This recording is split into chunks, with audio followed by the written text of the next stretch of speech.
Think circular, innovate রিজিওনালি, impact globally, অর্থাৎ বৃত্তাকারের কথা ভাবি, আঞ্চলিকভাবে উদ্ভাবন করি, বৈশ্বিক প্রভাব সৃষ্টি করি। এই স্লোগান সামনে রেখে এশিয়া জুড়ে সার্কুলার ইকোনমি বা বৃত্তাকার অর্থনীতিকে এগিয়ে নেওয়ার লক্ষ্যে ঢাকায় যাত্রা শুরু করল গবেষণা প্রতিষ্ঠান society for Asian circular innovation network Sachin.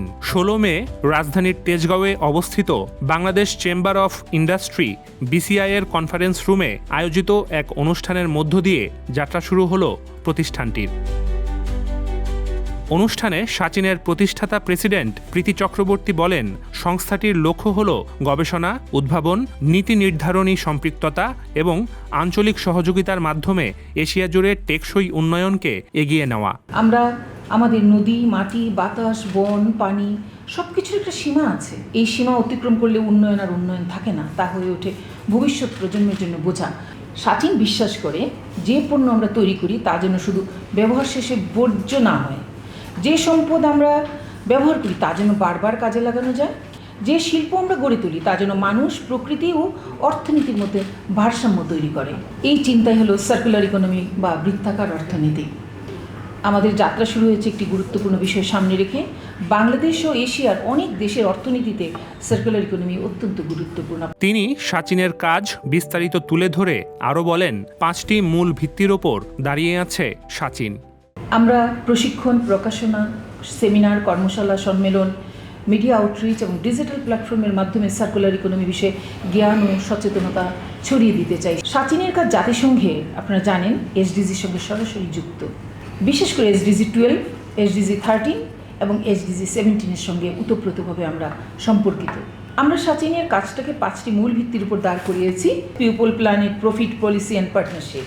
অনুষ্ঠানে সম্মানিত অতিথি হিসেবে উপস্থিত ছিলেন ইউরোপীয় union chamber of commerce in Bangladesh ইউরোচ্যামের চেয়ারপারসন নুরিয়া লোপেজ। তিনি বলেন, ইউরোপের নতুন টেকসই উন্নয়নের নিয়ম এড়ানোর সুযোগ নেই। বৈশ্বিক বাজারে টিকে থাকতে হলে বাংলাদেশকে এখন থেকেই পরিবেশ বান্ধব অর্থনীতির দিকে যাত্রার প্রস্তুতি নিতে হবে বলে জানান তিনি। We have to understand that this is not going to be just something that is, as I say, forced. It's a strong opportunity for Bangladesh. If we really understand it and we think it in a very, positive way, whatever is coming, if we really adapt to it, will create a strong opportunity for Bangladesh to be a sustainable supply chain, especially for Europe. I'm representing the European Union. So we need to understand that this could be moving our economy in a different angle. We can understand now that Bangladesh could be really strong, that if we are ready and we prepare, then we will have a lot of business to come and we'll be also developing the country in the right way. অতিথি হিসেবে আরও উপস্থিত ছিলেন Saudi Arab Bangladesh chamber of commerce and industry SABCCI সভাপতি আশরাফুল হক চৌধুরী, চট্টগ্রাম বিশ্ববিদ্যালয়ের রসায়ন বিভাগের সাবেক চেয়ারম্যান অধ্যাপক doctor Monir Uddin, organisation for reduction of carbon footprint in Bangladesh president ZM Golam Nabi এবং এনার্জি অ্যান্ড পাওয়ার পত্রিকা সম্পাদক মোল্লা আমজাদ হোসেন। অনুষ্ঠানটি সঞ্চালনা করেন সাচিনের প্রতিষ্ঠাকালীন ভাইস প্রেসিডেন্ট শিয়াবুর রহমান শিহাব। আরও বক্তব্য রাখেন সাচিনের নির্বাহী কমিটির সদস্য মোস্তফা আজাদ চৌধুরী বাবু, মহাসচিব সাফায়াত হোসেন, কোষাধ্যক্ষ স্থপতি মোহাম্মদ নাজমুছ ছাকিব, যুগ্ম সচিব শেখ মোহাম্মদ রিজভী নেওয়াজ, উপদেষ্টা AKM জাহিদুল আলম এবং নির্বাহী কমিটি সদস্য মাহফুজুর রহমান।